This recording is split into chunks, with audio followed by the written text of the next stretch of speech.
हाय student. तर आज आपण इंटिग्रेटेड रेट इक्वेशन म्हणजे ज्यामध्ये आपण रेट कॉन्स्टंटसाठी एक्सप्रेशन डिराईव्ह करतोय वेगवेगळ्या ऑर्डरच्या रिॲक्शनसाठी. याच्या अगोदर या चॅप्टरमध्ये आपण मागच्या व्हिडिओमध्ये आपण टॉपिकचं इंट्रोडक्शन, रेट ऑफ रिॲक्शन म्हणजे काय, रेट ऑफ रिॲक्शनवर ॲफेक्ट करणारे फॅक्टर कोणकोणते आहे त्याच्याबद्दल थोडक्यात चर्चा केलेली होती. त्याच्यापैकी आपण कॉन्सन्ट्रेशनवर कसा डिपेंड राहतो त्याच्याबद्दल डिटेलमध्ये डिस्कशन आपण केलं होतं. कॉन्सन्ट्रेशनवर तो कसा डिपेंड आहे त्याचा वापर करून आपण ऑर्डर ऑफ रिॲक्शनची डेफिनेशन आणि त्याच्याबद्दल एक्स्ट्रा इन्फॉर्मेशन आपण पाहिलेली होती.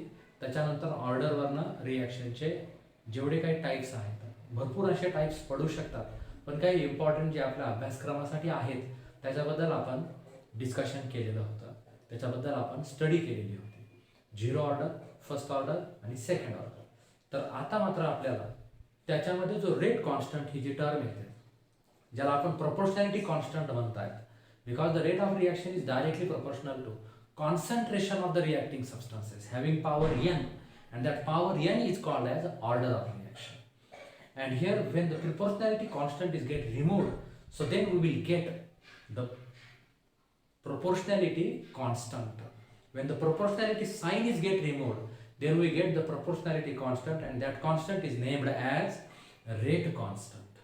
तर त्याच रेट कॉन्स्टंट साठी आपल्याला आता इथं एक्सप्रेशन डिराईव्ह करायचे आहेत, ज्याला आपण एक्सप्रेशन फॉर रेट कॉन्स्टंट किंवा ज्याला आपण integrated rate equation, because we have to derive that equation by the help of integration. So that's why it can be named as the integrated rate equation. याची total mathematical procedure काय आहे ती आपल्याला आता इथं व्यवस्थित समजून घ्यायची आहे. तसं नीटसाठी तुम्हाला याच्यातला जो बेसिक भाग आहे त्याचाच वापर करायचा आहे त्याचे प्रॉब्लेम वगैरे सॉल्व्ह करण्यासाठी. परंतु थेरॉटिकली त्याचा पूर्णपणे प्रूफ हा माहीत असावा ह्याच्यासाठी हा एक एक्स्ट्रा व्हिडिओ असेल, तर तो तुम्हाला आता इथं व्यवस्थित समजून घ्यायचा आहे. We know very well order of reaction. ऑर्डर ऑफ रिॲक्शन म्हणजे काय, आपण कसं पाहिलेलं होतं की rate of reaction is directly proportional to concentration having power n, and that power n is called as the order of reaction. तो त्या कॉन्सन्ट्रेशनच्या जेवढ्या पॉवरने रेट ऑफ रिॲक्शनला डायरेक्टली प्रोपोर्शनल असतो, so that power is called as order of reaction. तर त्या पॉवरला आपण ऑर्डर ऑफ रिॲक्शन म्हणतो. जर त्याचा पॉवर 1 असेल so that will be the first order reaction, half असेल so that will be the fractional half order reaction. जर तो पॉवर 2 असेल so that will be the second order reaction. तो power 3 असेल थर्ड ऑर्डर रिॲक्शन. तर अशा प्रकारे order may be fractional, order may be integer, positive integer, negative integer, और order may be 0. त्याची व्हॅल्यू कोणतीही आणि कितीही असू शकते. तर मग आता इथं आपल्याला झिरो ऑर्डर फर्स्ट ऑर्डर रिॲक्शनसाठी रेट कॉन्स्टंटचं एक्सप्रेशन काढायचं आहे. आता आपण सुरुवातीला कन्सिडर करूया. Let us consider any first order reaction. कोणती पण एखादी आपण फर्स्ट ऑर्डर रिॲक्शन या ठिकाणी कन्सिडर करू.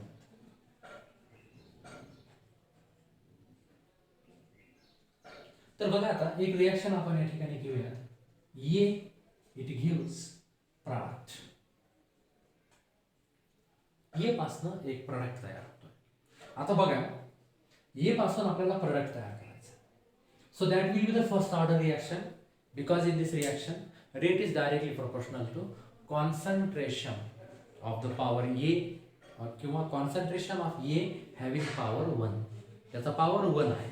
तर तेव्हा तुम्ही त्या प्रकारच्या रिॲक्शनला आपण फर्स्ट ऑर्डर रिॲक्शन असं आपण इथं म्हणणार. रेट हा एच्या जो कॉन्सन्ट्रेशन आहे त्याचा पॉवर 1 आहे, तर त्यालाच तो डायरेक्टली प्रोपोर्शनल आहे. तर अशा प्रकारच्या रिॲक्शनला आपण इथं फर्स्ट ऑर्डर रिॲक्शन असं म्हणणार. आता बघा आपल्याला एक्सप्रेशन काढायचं रेट कॉन्स्टंटचं, तर त्याच्या अगोदर काही डेटा इथं करेक्ट करणं आवश्यक आहे. समजा रिॲक्शन चालू होण्याच्या अगोदर इनिशियल कॉन्सन्ट्रेशन म्हणजेच concentration when time t equal to 0. Time 0 असतानाचं concentration, starting concentration. Suppose that A will have small a, ह्याची व्हॅल्यू असेल स्मॉल ए एवढी, आणि तेव्हा प्रोडक्ट फॉर्म झाला नाही, त्यामुळे त्याचं कॉन्सन्ट्रेशन असेल 0. आणखी प्रोडक्ट हा इथं तयारच झालेला नाही. After time T concentration, after time T एवढ्या टाइम नंतर जी काही वेळ असेल, suppose 2 minute, 3 minute, 4 minute, 5 minute, तुम्ही कुठचाही टाइम त्या ठिकाणी घेऊ शकताय. टी एवढ्या वेळेनंतर एचं कॉन्सन्ट्रेशन, आपल्याला एक गोष्ट माहित आहे की कोणतीही रिॲक्शन होत असताना रिॲक्टंटचं कॉन्सन्ट्रेशन हे कमी कमी होत जाते आणि प्रोडक्टचं कॉन्सन्ट्रेशन तेवढ्याच अमाऊंटने इन्क्रीज होत जात आहे. जेवढ्याने रिॲक्टंटचं कॉन्सन्ट्रेशन कमी झालंय तर तेवढ्याच अमाऊंटने प्रोडक्टचं कॉन्सन्ट्रेशन हे मात्र वाढत जाणार आहे. तर मग आता जर आपण इथं पाहिलं, या रिॲक्टंटचं कॉन्सन्ट्रेशन x ने कमी झालं तर मग इथं याचं कॉन्सन्ट्रेशन शिल्लक किती राहणार, a minus x. So that x is the change in the concentration. x म्हणजे कॉन्सन्ट्रेशन मधला बदल असणार आहे. तर मग याचं कॉन्सन्ट्रेशन तेवढ्याच x ने वाढणार आहे ऍट टाइम t. तर मग त्यावेळेस प्रोडक्टचं कॉन्सन्ट्रेशन किती होऊन जाईल, x. आता हा एक बेसिक डेटा आहे. प्रॉब्लेम वगैरे सोडवण्यासाठी याचा आपल्याला उपयोग होणार आहे, त्याच्यामुळे हा डेटा तुम्हाला इथं सांगितलेला आहे. आता मग सिन्स किंवा by the law of mass action और by the experimental data, experimental डेटावरनं, बाय एक्सपेरिमेंटल डेटा किंवा डिरेक्टली आपण एक गोष्ट सांगू शकतो की for first order reaction, directly for first order reaction, first order reaction what happens, याला आपण फर्स्ट ऑर्डर रिॲक्शन का म्हणणार, because the rate of reaction is directly proportional to concentration of A having power 1. इथे जर second order reaction असती तर आपण power 2 घेणार आणि जेव्हा पुढच्या वेळेस तुम्हाला सेकंड ऑर्डरचं एक्सप्रेशन डिराईव्ह करायचं आहे तर तेव्हा तुम्ही त्याचा पॉवर हा 2 घेणार आहात. एवढी गोष्ट तुम्हाला क्लिअरली लक्षात ठेवायची. जेव्हा तुम्ही इथं थर्ड ऑर्डर घेणार तेव्हा तुम्ही पॉवर 3 घेणार.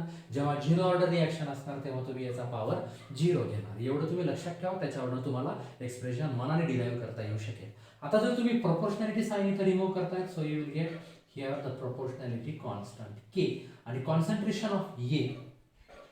आता आफ्टर टाइम टी याचं आपल्याला एक्सप्रेशन काढायचं, त्याच्यामुळं ह्या एचं कॉन्सन्ट्रेशन इथं किती शिल्लक राहिले, a minus x. So give this equation first. याला तुम्ही इक्वेशन नंबर फर्स्ट असं नाव द्या, where k is the rate constant for this obviously first order reaction. आता बघा, by definition of rate of reaction, by definition of ROR means rate of reaction. आपण rate of रिॲक्शनची definition मागच्या व्हिडिओमध्येच डिटेलमध्ये बघितलेली आहे. काय पाहिलं आपण त्याच्यामध्ये, रेट ऑफ रिॲक्शन म्हणजेच काय, रेट म्हणजेच काय, change in any quantity with respect to time, so that is called as a rate. मग आता रेट ऑफ रिॲक्शन म्हणजेच काय, change in concentration or pressure of reactant or product with respect to time, so that is called as what, rate of reaction. म्हणजे mathematically त्याला आपण कसं express करताय, so that R will equals to dx upon dt. x means change in concentration. तर मग याला आपण कसं डिफाइन करताय, the change in concentration of reactant of product. x म्हणजे रिॲक्टंटचं पण बदललेलं कॉन्सन्ट्रेशन किंवा प्रोडक्टचं पण बदललेलं concentration with respect to time. So that is the rate of reaction which is the which we called as a mathematical form of this rate of reaction. Now when we compare, आता जर तुम्ही हे दोन equation जर पाहिलेच तर ह्या दोन इक्वेशनवरनं एक गोष्ट आपल्याला दिसते की त्यांच्या LHS सेम आहेत, लेफ्ट हँड साइड सेम आहेत, डाव्या बाजू सारख्या आहेत. इक्वेशन फर्स्ट आणि सेकंड दोन्हीमध्ये तुम्ही बघा, तुम्हाला डाव्या बाजू सारख्या दिसतील. मग जर डाव्या बाजू सेम असतील तर त्यांच्या उजव्या साइड देखील सेमच येतील. मग आता आपण त्यांच्या राईट साइड सेम घेऊयात. From equation first and second LHS are same, so that's why there RHS will also same. मग आता RHS सेम घ्या तुम्ही, फर्स्ट आणि सेकंड LHS सेम तर RHS देखील सेम. आपण जर RHS सेम घेतल्या तर बघा, ही एका इक्वेशनची म्हणजे दुसऱ्याची RHS dx by dt आणि ही पहिल्याची RHS k into e minus x. आता हे जे इक्वेशन आपल्याला मिळालेलं आहे तर त्या इक्वेशनला आपण इथं या ठिकाणी डिफरन्शियल इक्वेशन बोलतायत मॅथमॅटिक्सच्या लँग्वेजमध्ये. मॅथमॅटिकल लँग्वेजमध्ये आपण याला म्हणतायत डिफरन्शियल इक्वेशन. तर मग आता ह्या डिफरन्शियल इक्वेशनचा जर आपण विचार करतायत तर हे डिफरन्शियल इक्वेशन आपल्याला आता सॉल्व्ह करायचे. डिफरन्शियल इक्वेशन म्हणजे the equation which contain the term of derivatives. आणि डिफरन्शियल इक्वेशन हा जो टॉपिक तुम्ही मॅथमॅटिक्समध्ये बघितला असेल त्याच्यामध्ये दोन गोष्टी आहेत. एक म्हणजे डिफरन्शियल इक्वेशन ऑब्टेन करणे आणि दुसरं म्हणजे डिफरन्शियल इक्वेशन सॉल्व्ह करणे. ते जर तुम्हाला ऑब्टेन करायचं असेल तर जनरल इक्वेशनला डेरिव्हेटिव्ह अप्लाय करून तुम्ही ते डिफरन्शियल इक्वेशन ऑब्टेन करताय आणि जर तुम्हाला डिफरन्शियल इक्वेशन जर सॉल्व्ह करायचं असेल तर आपण जे डिफरन्शियल इक्वेशन आहे त्याचं इंटिग्रेशन काढून तुम्ही त्याच्यातल्या डेरिव्हेटिव्हच्या टर्म रिमूव्ह करू शकताय. याला म्हणायचं डिफरन्शियल इक्वेशन सॉल्व्ह करणे. तर आता ह्या दोन गोष्टी ह्या वेगवेगळ्या गोष्टी झाल्या. तर मग आता इथं बघा आपल्याला या ठिकाणी डिफरन्शियल इक्वेशन हे सॉल्व्ह करायचं आहे. म्हणून त्याच्याकरिता आपण काय करणार की ही डिवाइड मधली dt टर्म आहे ती इकडे आल्यानंतर मल्टिप्लाय मध्ये जाईल. म्हणजे इथं असं होईल dx is equals to k a minus x into dt. k a minus x into dt अशी ही टर्म इथं आलेली आहे. आता मग हे डिफरन्शियल इक्वेशन आपल्याला सॉल्व्ह करायचे. त्याच्यासाठी पहिली प्रोसिजर आपली काय असेल की सुरुवातीला व्हेरिएबलच्या टर्म सेपरेट करणे. dx upon a minus x equals to हे a मायनस x इकडे आल्यानंतर डिवाइड मध्ये येते आणि इकडे टर्म कोणत्या शिल्लक राहतील k इंटू dt. हे a मायनस x इकडे डिवाइड मध्ये आणि इकडे मात्र k इंटू dt अशा प्रकारचे टर्म हे त्या ठिकाणी येते. आता मग आपल्याला इथं काय करायचे याला सॉल्व्ह करायचे. तर सॉल्व्ह करण्यासाठी आपण आता इथं इंटिग्रेशन अप्लाय करणार. ज्यांचं मॅथमॅटिक्स नाही त्यांना थोडंसं काही फॉर्म्युले किंवा प्रोसिजर इथं व्यवस्थित समजून घ्यावे लागेल. Integrating above equation. Integrating above equation हे इक्वेशनला आपण इंटिग्रेट करूयात.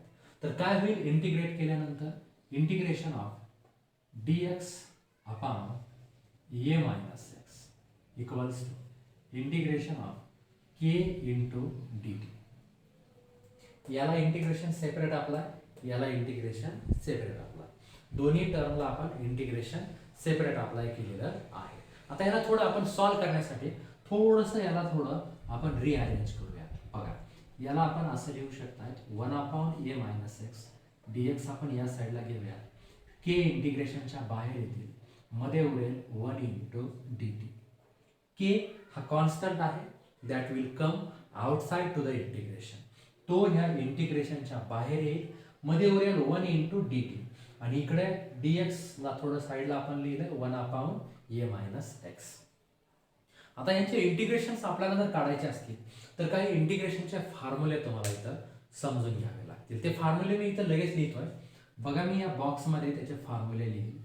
इंटिग्रेशन मध्ये एक फॉर्म्युला आहे 1 अपॉन ax प्लस b. बघा आता तुम्ही हे समजून घ्या व्यवस्थित याचं इंटिग्रेशन कसं येतं. जर 1 अपॉन एक लिनियर इक्वेशनची टर्म असेल ax प्लस b तर त्याचं इंटिग्रेशन आपण इंटिग्रेशनच्या फॉर्म्युल्यानुसार कसं लिहित आहे log of ax plus b upon coefficient of x चा सहगुणक. आता तुम्ही मला सांगा इथं x चा सहगुणक काय आहे a तर तो a डिवाइड मध्ये आणि प्लस c म्हणजे इंटिग्रेशन कॉन्स्टंट तर तो कुठले आहे इनडेफिनाइट इंटिग्रेशन मध्ये नेहमी येतो. ओके तर म्हणून इथं 1 अपॉन ax प्लस b चं integration log ax plus b upon x चा कोएफिशियंट किती आहे a तर तो डिवाइड मध्ये आलाय प्लस c. आता याच्या नंतर मग इथं काय होणार हे झालं या एक्सप्रेशन साठी. याच्यासाठी काय फॉर्म्युला बघा. आता इथं महत्त्वाची टर्म ती म्हणजेच काय इंटिग्रेशन ऑफ 1 असेल तर 1 चं इंटिग्रेशन हे नेहमी विथ रेस्पेक्ट टू x हे काय येतं x येतं.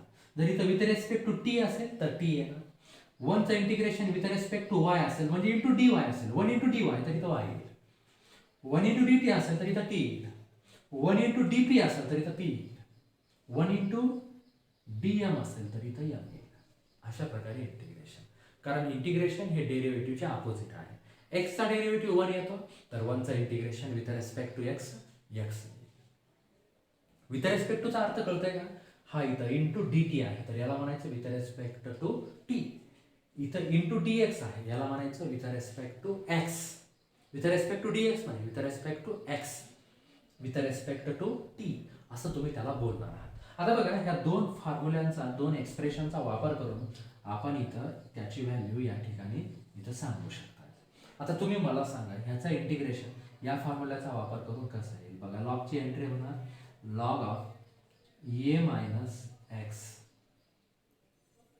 ओके 1 अपॉन ए मायनस एक्स आहे तर लॉग ए मायनस एक्स त्याचं इंटिग्रेशन. इथं कसं होतं 1 अपॉन ए एक्स प्लस बी त्याचं इंटिग्रेशन कसं आलं लॉग ए एक्स प्लस बी.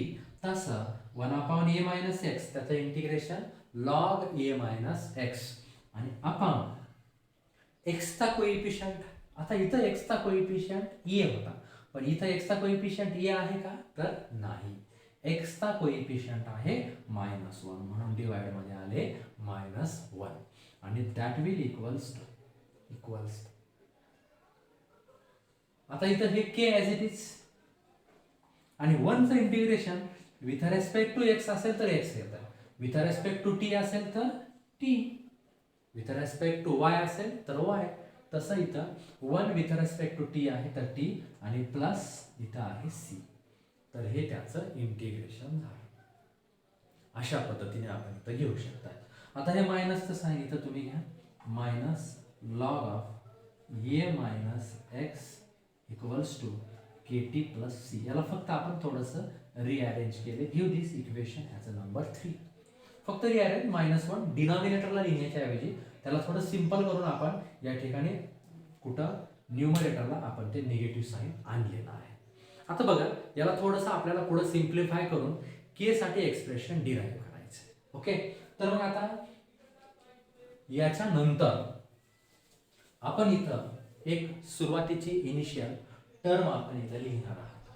ती टर्म म्हणजे कोणती की if t equal to 0 then जर टी ची व्हॅल्यू 0 असेल, ओके टाइम टी ची व्हॅल्यू जर 0 असेल तर तेव्हा इथं काय येऊ शकते मला सांगा the value of x is also 0. कारण at a starting point reaction एकदम चालूच आपण केलेली आहे. जेव्हा टाइमची व्हॅल्यू 0 आहे तेव्हा बदललेलं कॉन्सन्ट्रेशन मात्र नेग्लिजिबल नगण्य 0 असणार, चेंज इन कॉन्सन्ट्रेशन. आणि त्याच्यामुळं मग ह्या दोन व्हॅल्यू जर आपण इथं लिहिलं तर आपल्याला कॉन्स्टंट सी ची व्हॅल्यू मिळू शकते, इंटिग्रेशन कॉन्स्टंट सी. कारण तो मिळाल्याशिवाय आपल्याला के ची व्हॅल्यू फुलफिल मिळणार नाही. त्याच्यामुळे मग आता इथं तुम्ही इथं या ठिकाणी काय करणार ह्या दोन व्हॅल्यू जर इथं पुट करताय तर बघा आता minus as it is log as it is a minus x ची व्हॅल्यू 0 बनून जाते तर 0 equals to k into t पण 0 आहे आणि प्लस सी. आता याला जर तुम्ही सॉल्व करताय तर काय मिळेल बरं तुम्हाला मायनस लॉग ए मायनस 0 म्हणजे ए आणि के इंटू 0 म्हणजे 0, के इंटू 0 म्हणजे 0 प्लस सी म्हणजे सी. म्हणजे मला सांगा सी ची व्हॅल्यू आपल्याला काय मिळाली minus log A.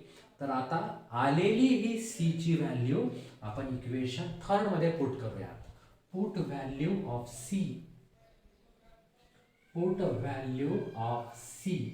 In equation 3.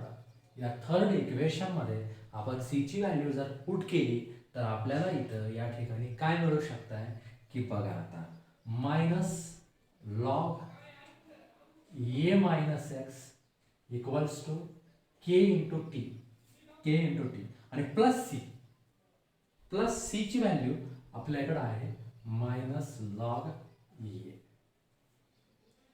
तर ही झाली व्हॅल्यू प्लस सी ची मायनस लॉग ए. आता मग पुढे इथं काय होणार हे मायनस इकडे आणले तर ते होतील प्लस लॉग ए मायनस लॉग ए मायनस एक्स आणि equals to k into t k t. Okay आता आपल्याला के चं एक्सप्रेशन काढायचे त्याच्यामुळे थोडंसं आपण याला रिअरेंज करूयात. के टी ची टर्म या साईडला लिहूयात K t equals to log A minus log A minus x. आता फायनली आपण इथं लॉगचा एक रूल वापरूयात, रूल यूज करूयात लॉगचा. काय रूल आहे बरं लॉगचा जर लॉगची सबस्ट्रॅक्शन असेल तर त्या दोन नंबरमध्ये डिव्हिजन होते. बघा इकडं हा रूल आपल्याला रिव्हर्स मॅनरने वापरायचा. लॉगचा सेकंड रूल लॉग ए अपॉन बी असेल तर काय व्हॅल्यू येते त्याची लॉग ए मायनस लॉग बी. ही व्हॅल्यू लॉग ए अपॉन बी याची ती व्हॅल्यू येते. मग त्याला तुम्ही थोडंसं स्ट्रेट अवे मध्ये अशा पद्धतीने लिहू शकताय लॉग ए मायनस लॉग बी. मग आता इथं आपल्याला रिव्हर्स फॉर्म्युला वापरायचा. लॉग ए मायनस लॉग बी असेल तर तुम्ही त्याला कसं लिहू शकताय लॉग ए अपॉन बी. ह्या ए आणि ह्या बी त्यांच्यामध्ये होऊ शकतो भागाकार, म्हणजे डिव्हिजन होऊ शकते. म्हणजेच कसं येईल बरं, KT equals to log of a upon A minus x. Okay, हा ए आणि हा ए मायनस एक्स यांच्यामध्ये झालेला आहे डिव्हिजन. आता केचं फायनल एक्सप्रेशन काढण्या अगोदर एक महत्वाची नोट आपल्याला इथं समजून घ्यायची आहे.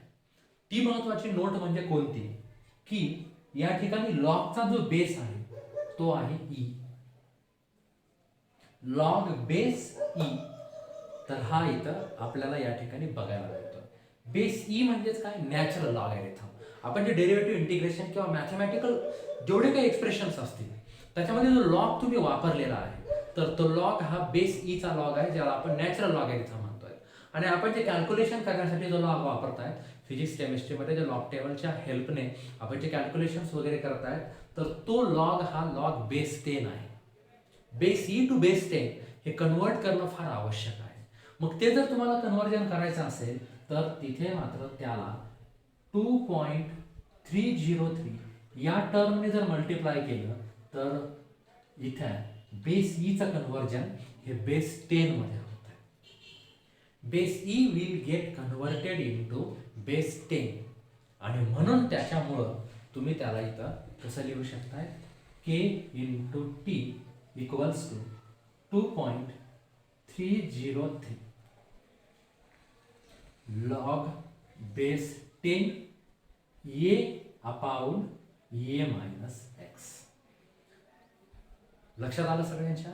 तर बेस ई चं रूपांतर बेस 10 मध्ये आपल्याला झालेलं या ठिकाणी बघायला मिळत आहे. आणि आपल्याला फायनली के चं एक्सप्रेशन जर काढायचं असेल तर मग तुम्ही त्याला असं लिहू शकताय 2.303 अपॉन टी टाइम टी आणि log of base 10 A upon A minus x. मल्टिप्लायचे टी इकडे आल्यानंतर डिवाइड मध्ये झाले. And this is a expression for rate constant and this obtained equation is called as a rate equation. याला आपण integrated rate equation असं तुम्ही म्हणतायत. ह्या एक्सप्रेशन मध्ये जो के आहे so that is the rate constant obviously for the first order reaction. हा जो टी आहे that is the time required for the completion of reaction, किंवा त्या टी एवढ्या टाइम पर्यंत रिएक्शन जाऊन पोहोचलेली आहे तर तो टाइम म्हणजे टी. स्मॉल ए म्हणजे starting concentration, initial concentration, concentration when time t equal to 0. X means change in concentration, concentration मध्ये होणारा बदल, त्याला आपण एक्स असं म्हणणार. आणि A minus x means concentration of the reactant after time t. T एवढ्या वेळेनंतर रिएक्टंटचं झालेलं कॉन्सन्ट्रेशन, आलेलं कॉन्सन्ट्रेशन, त्याला आपण ए मायनस एक्स म्हणणार. तर अशा प्रकारे हे इंटिग्रेटेड रेट इक्वेशन आपण या ठिकाणी डिराईव्ह करू शकतो.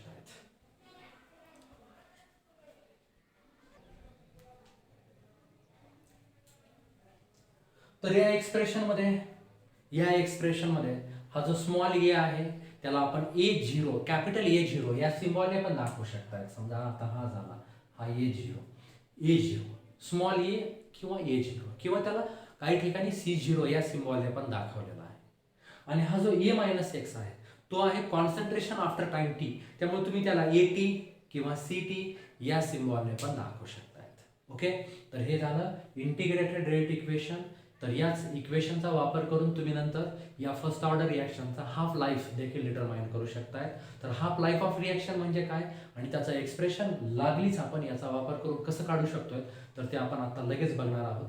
But before that you have to write this. हे पूर्ण लिहून घ्यायचे, प्रत्येक स्टेप तुम्हाला व्यवस्थित समजून घ्यायची. आणि जर कुठली स्टेप जर तुम्हाला आणखीन कळालेली नसेल तर तुम्ही जो व्हॉट्सॲप ग्रुप तुम्हाला आपण तयार केलेला आहे त्याच्यामार्फत तुम्ही त्याच्यावर क्वेश्चन किंवा स्टेप नंबर तुम्ही तिथं सांगू शकतायत किंवा त्याचा स्क्रीनशॉट काढून पाठवू शकतायत. ओके, सो राईट ऑन दिस.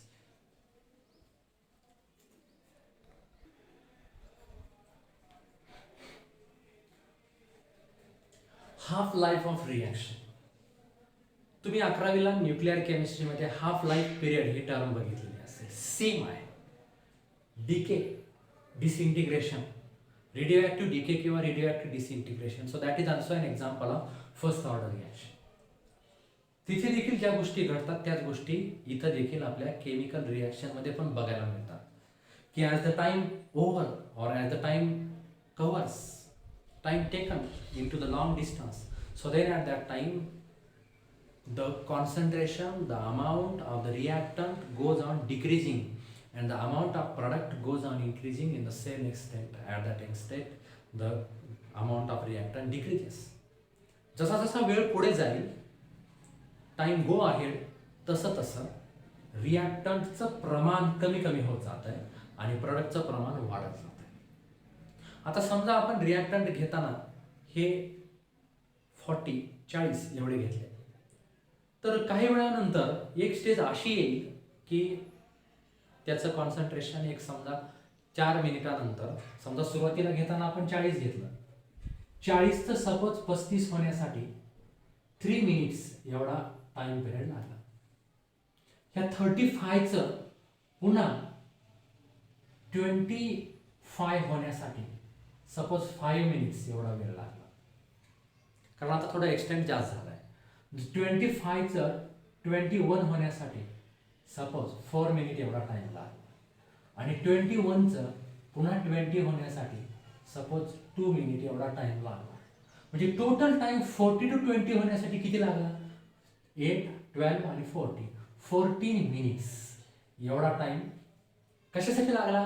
त्याचं अमाऊंट, त्याचं प्रमाण हाफ करण्यासाठी, अर्ध्याने कमी करण्यासाठी. तर याच टाइम पिरियडला आपण हाफ लाईफ ऑफ रिॲक्शन असं म्हणतो. तर half life of reaction means what? The time required to decrease in the concentration of the reactant to exact half of its initial concentration. त्याच्या सुरुवातीच्या कॉन्सन्ट्रेशनच्या अर्ध कॉन्सन्ट्रेशन करण्यासाठी, निम्म कॉन्सन्ट्रेशन करण्यासाठी लागणारा कालावधी, लागणारा टाइम, त्याला आपण म्हणतायत हाफ लाईफ ऑफ रिॲक्शन. म्हणजे बघा, याची डेफिनेशन जर लिहायचीच म्हटलं, मी डेफिनेशन थोडी लिहितो म्हणजे थोडं समजून घेण्याला थोडं सोपं जाईल. The time required to decrease concentration okay, कोणाचं? Of reactant. कुठपर्यंत? To half of. कशाच्या हाफ? त्याच्या इनिशियल अमाऊंटच्या half of its initial amount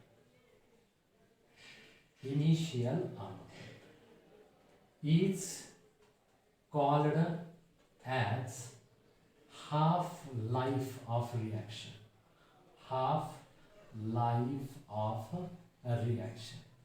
असं त्याला इथं म्हणतात. सुरुवातीला त्याचं जे प्रमाण होतं, तर त्याच्या प्रमाणाच्या अर्ध कॉन्सन्ट्रेशन करण्यासाठी लागणारा कालावधी, लागणारा टाइम, त्याला तुम्ही इथं म्हणतात हाफ लाईफ ऑफ रिॲक्शन.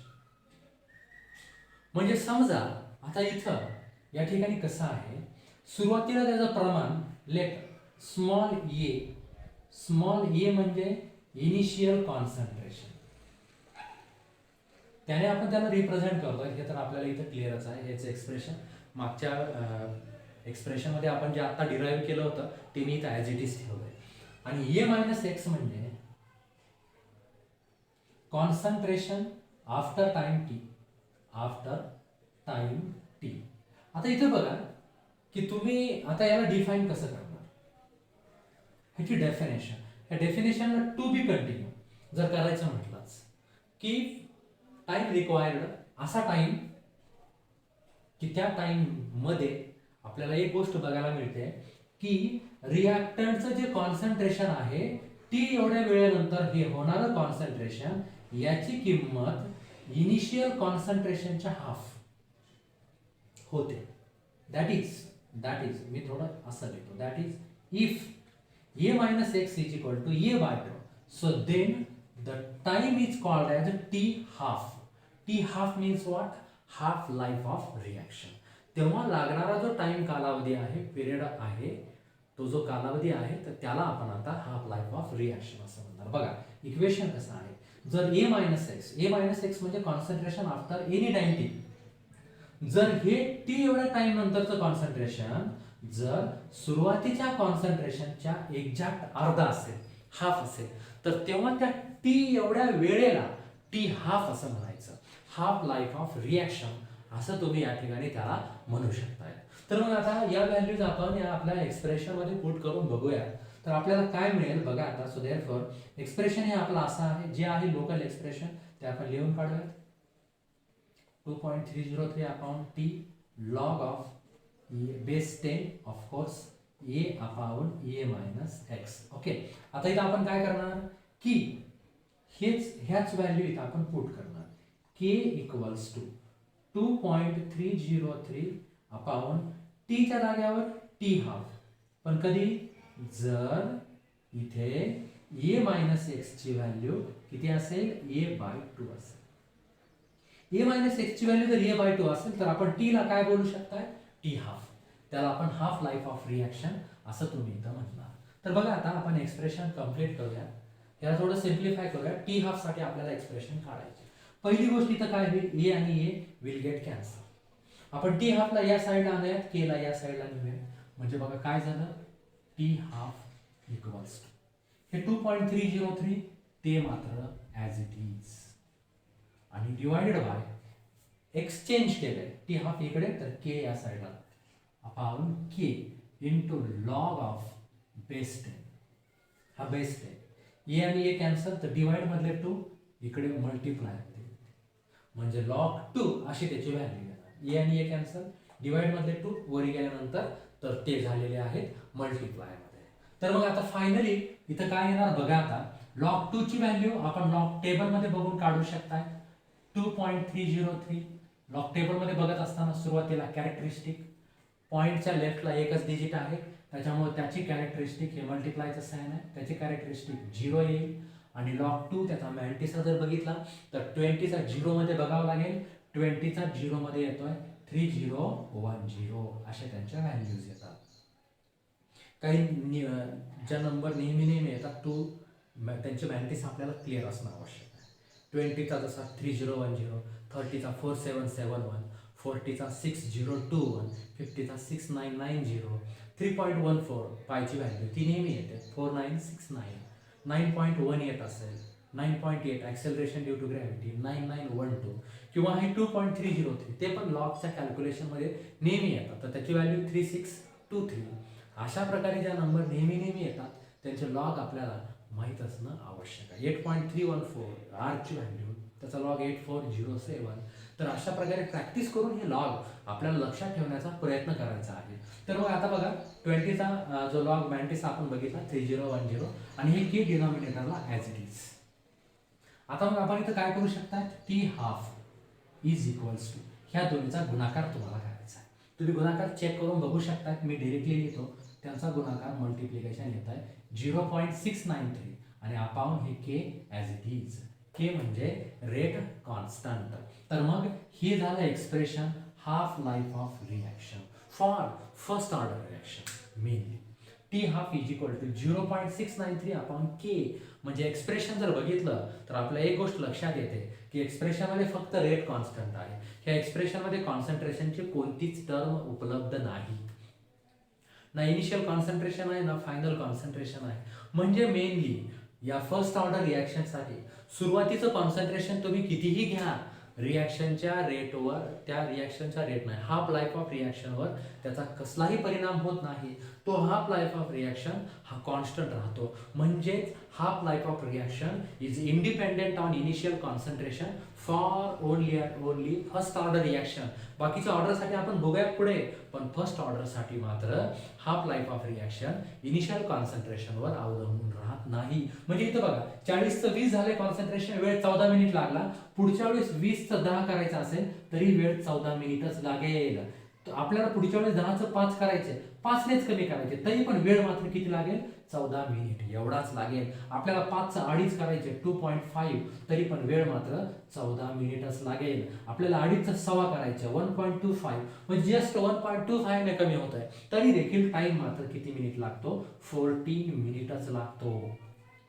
म्हणजे बघा इथं 20 न कमी झाले तरी 14 मिनिट, इथं 1.25 कमी झाले तरी 14 मिनिट. का असं बरं? कारण half life of reaction is independent on initial concentration for the first order reaction. हा पॉइंट तुम्हाला नीटच्या क्वेश्चनसाठी किंवा JEE सारख्या एक्झामच्या क्वेश्चनसाठी कधीही विचारला जाऊ शकतो. तर तुम्हाला हे मात्र व्यवस्थित इथं लक्षात ठेवायचं. या पद्धतीने आपण सेकंड ऑर्डरसाठी, झिरो ऑर्डरसाठी पण एक्सप्रेशन डिराईव्ह करू शकतो. Okay, so you have to right